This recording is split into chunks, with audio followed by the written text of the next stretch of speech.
Hello. I can't really say welcome back because you've been here and the one missing has been me. So I really don't know where to start exactly. There are a lot of things that I want to talk about, and that's been kind of the only thing that's been consistent is me wanting to talk about things. It has been a very trying period of my life, especially the last month, and I haven't really processed it, or I don't really know how to process it, so that kind of bled into the podcast. And I want to start off by saying 1000% I love podcasting. It is and has been a really amazing way to talk to people and meet other people who have experiences being mixed into different worlds, or just people who are interested in culture and identity. I met awesome people, and this might start to sound like I'm going to cancel the podcast, but that's not where we're going. This is the first episode that is going to have a companion on YouTube, or really just posting the video of the podcast on YouTube. I am by no means trying to start a YouTube career. That ship has sailed, although there are some people who manage to grow these massive channels. That is not what I'm going to do. I just really like face-to-face conversations, and this feels a little more like I'm not talking to myself when I record, even though I still kind of am. But no, you're just this cute camera. That's you. Hello. I touched you. Really, it's been a hailstorm in my life, and I don't think I could come back to doing a regular podcast without explaining what's been going on.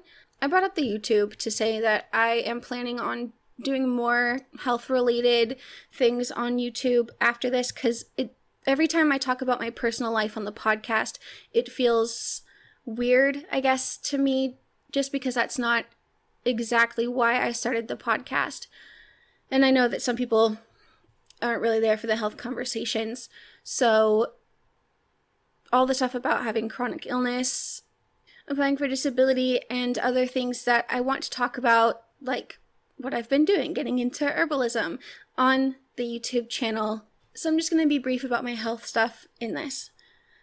As an idea to give a complete background timeline of what's been going on. In September of last year, I found out that I needed a hysterectomy. Long story short, I was passing out every day for a week, every month. That was fun. Had the hysterectomy in October, and the very next week was doing stuff for Red November, which is my series that I did on missing and murdered Indigenous women, girls, and Two-Spirit people. I only gave myself a week to recover before I started working on it, which was not the most intelligent thing that I've ever done. And so I did the Red November project, talked to a ton of people in November, and never stopped. I think I went steadily till March, to about mid-March, when everything really started hitting me. Emotionally, going through the hysterectomy was something I didn't really anticipate going through, especially at 28. It caused a lot of really difficult emotional things for me. I knew before that having a child naturally would be extremely difficult for me, but I kind of always held out this hope that I would get healthier and one day I would be able to have a child. I love kids. Love them.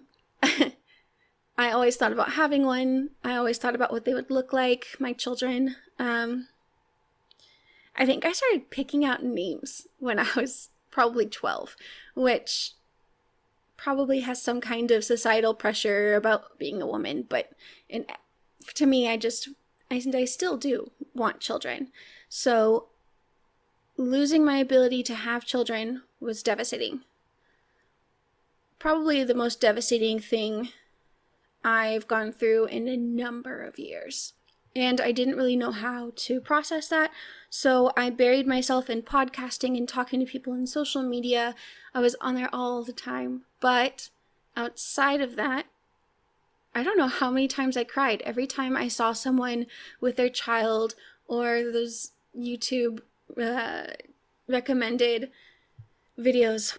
Honestly, everything that had to do with kids was really, I don't want to say traumatic because I don't want to feel like I'm making a big deal of something that other people have gone through with less trauma. Yeah, it was devastating. So I did that. I think I came to grips with it mostly. It was really hard because at the same time my sister had her baby in October. Which, by the way, my niece is adorable. She has like the chubbiest cheeks. I adore her. But it felt a little like I was being cheated.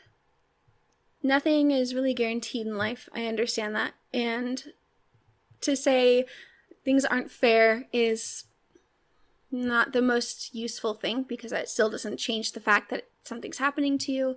But a lot of my feelings from that I think I've worked through for the most part until I watched Yummy Mummies on Netflix because I wanted to watch garbage and really felt like there were people in this world who are having babies when they don't really think about raising them, and I can't have children, and that is a really, really unhealthy place to be mentally.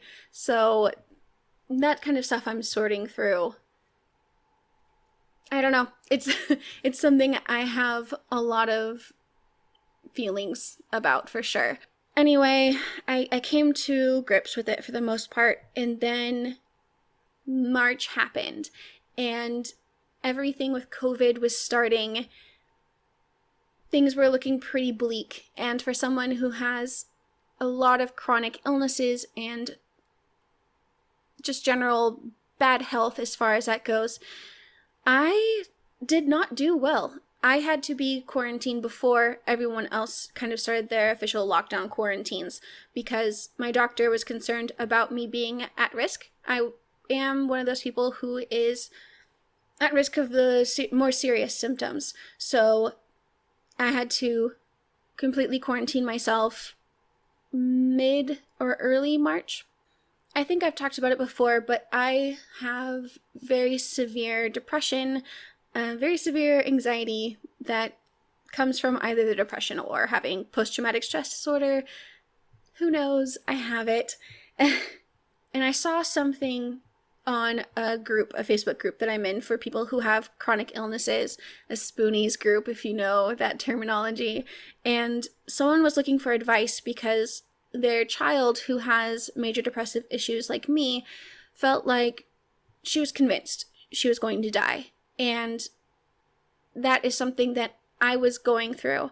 When I heard about the fatality rates and what populations were really affected with COVID, it felt like my death warrant had been issued. And that might seem a little exaggerated, but I have had health issue upon health issue upon health issue for the last 3 years, and I genuinely thought that I would die from it because my doctor told me that everyone's going to be exposed at one point. I was already at risk of severe symptoms. I just didn't think that things were going to go well.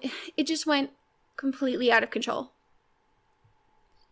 But knowing that doesn't mean that you can stop it necessarily. So I really started to pull away, and I'm sure many of you noticed when I took a break from the podcast series I was doing with Soph. Soph has been amazing and really understanding, and I can't be more grateful for that because it's June and I still haven't picked up the series. I do still have everything we recorded, and I do intend to pick it back up, but I really wanted to talk about this before I kind of move on.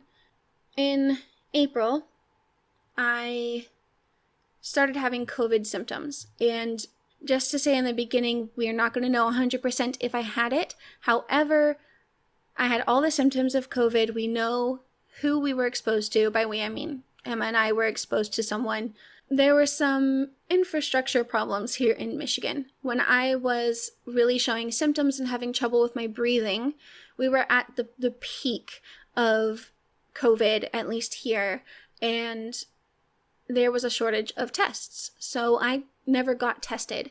I could manage my breathing with the inhaler I already had, and they gave me a steroid inhaler, and even if I had to use it multiple times and then many, many times throughout the day, I could still breathe. There wasn't times where I stopped breathing, at least to the point where I would have to go to the ER. So we were on, I guess, alert, you could say, keeping a lookout for my symptoms, and if the inhaler stopped being beneficial, then I would have to go to the hospital, and at which point I would have been tested. So that's all we really know. Both my doctor and I are pretty secure in saying that I had COVID. By the time that we had enough tests in Michigan to get tested, I had stopped having most of the symptoms, and my doctor really wasn't convinced that it would be helpful to get tested afterwards. I can't donate blood or plasma, so it really wouldn't have been beneficial to anyone or myself to know, other than having that 1% where we're 99% sure I had it. So after that happened, I actually started feeling a little better about everything, because the worst thing that I was scared of happened, and I didn't die. I wasn't going to die. It was terrible. I felt horrendous, but I'm alive. So I went through those symptoms, and it started to get a little better around my birthday, which was May 8th.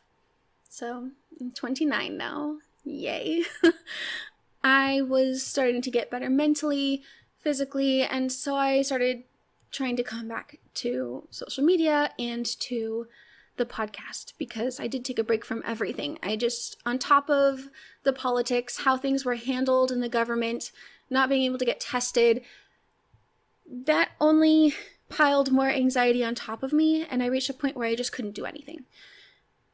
The idea of talking to anyone was extremely stressful. The idea of looking at my phone and having to explain what's going on, especially without having any concrete answers, was extremely stressful, because I didn't want to make a big deal out of having the symptoms or having COVID when people were dying and I was still being able to manage it at home. So I still feel very weird about not being able to do things in that situation, but genuinely I was floored by the symptoms. But as I'm sure as everyone, I guess, now knows, mid to late May was the beginning of another very, very difficult situation. With the deaths of George Floyd, Breonna Taylor, Sean Reed, and Tony McDade, everything changed. But in an important way, nothing changed. There has been a lot surrounding the Black Lives Matter protests that is very complicated and has brought up a lot of feelings for me.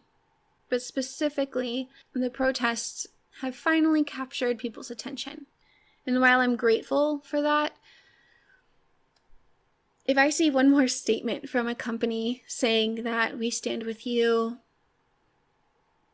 Black Lives Matter, I actually feel more upset, because I get you're supposed to be grateful that people are paying attention, that change is happening, that there are allies and people outside of the Black community that want to affect change. I am grateful, but I don't understand why now, because as a Black woman, I have seen so many Black lives lost over the last 5 years, I think.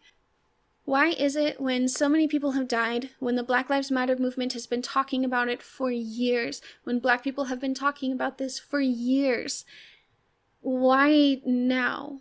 Why is it when we talk about these people and their stories, are people listening? And I really don't understand. I don't understand how between one death and the next, people care. And that's just something I'm going to have to think about and probably come to terms with myself, because I feel a lot of bitterness almost. And I don't really know if that's fair or not, but especially for people like me, for Charmaine, for other Black and mixed podcasters who've been talking about these issues for years, now people are listening and they're coming and they want to know who else they can listen to. They want to know what books they can read. Netflix has its own Black Lives Matter channel playlist, which feels a lot like it's capitalizing on an issue that is very serious. But any education that comes from it, I welcome. Again, it's really complicated. And I'm probably going to talk about that more later, because if I continue now, we'll be here for 3 hours talking about how I feel about these kinds of things and affecting change. But it was kind of my jump back into social media because I didn't know, there was no way that I could sit there, by there I mean here in my apartment where I've been forever. I could sit here and not say something about these issues, and that's been another thing. Some people are telling Black people they can relax, that they'll take up the mantle, that they'll do the educating. People like Soph, who are amazing and doing a lot of work out there. However, I did not feel like it was good for me to stay out of the conversation. But on June 3rd, I had my hearing for disability. And if you're not familiar with that process, you have to apply first. And usually everyone gets rejected the first time because unless you're literally dying, even then, they may not give you disability for your health circumstances. I think the only people who really get approved the first time are in kidney failure. But we get that first rejection, and now a lot of states, both Arkansas and Michigan, I know for sure, have an automatic second look at your case. A lot of people still get rejected on that second.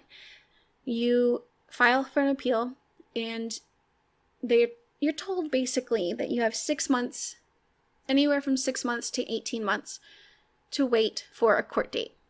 I got mine actually relatively quickly after I did that, or after the state finished its second look at my case. And that was scheduled for June 3rd, in the midst of all of this. And I have been unable to work since September of 2017. The fact that I was finally getting this far, finally getting in front of a judge where I can tell my side without people just looking at my medical history, was something I'd both hoped for and was terrified of. Because for these 3 years, I've lost friends. I have had fights with people who have made light of my health situation or thought that I wasn't working hard enough, that I didn't want to work at all. I lost a best friend pretty early in, and it's been a struggle. Of course, I do have good friends who have had my back, and that has been a kind of saving grace, and Emma has always been really supportive, mostly because she's around me, so she sees what I go through. So I had my court date on June 3rd, and it went well, kind of. Again, I'm really going to talk about this in depth later, but I am probably going to get my determination this week, and if not this week, next week. Basically, everything is complicated because I'm 29, and no one wants to give someone disability at 29. So, yay, our government system. Regardless, I was processing it pretty well, and then we lost another sister in the Native community. I woke up to the news that Chantel Moore had been shot after a wellness check.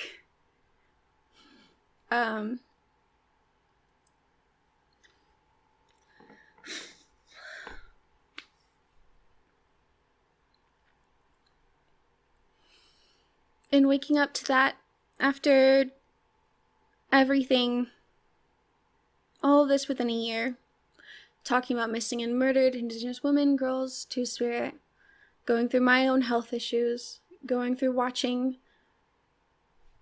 the government frame people for rioting and the death of more people to the community I belong to, wading through those responses, because that a lot of people had opinions and they weren't all good, but waking up to see that Chantel Moore was killed was a lot. I hit a wall.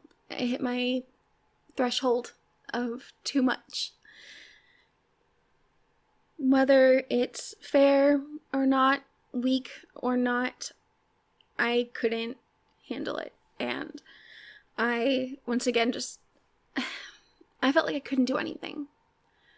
I felt like I couldn't say something, I couldn't talk on things, mostly because I couldn't justify where I'd been and why I was having so much trouble coming back. And it's hard for me to gauge what is a normal amount of trauma someone can take before they start shutting down.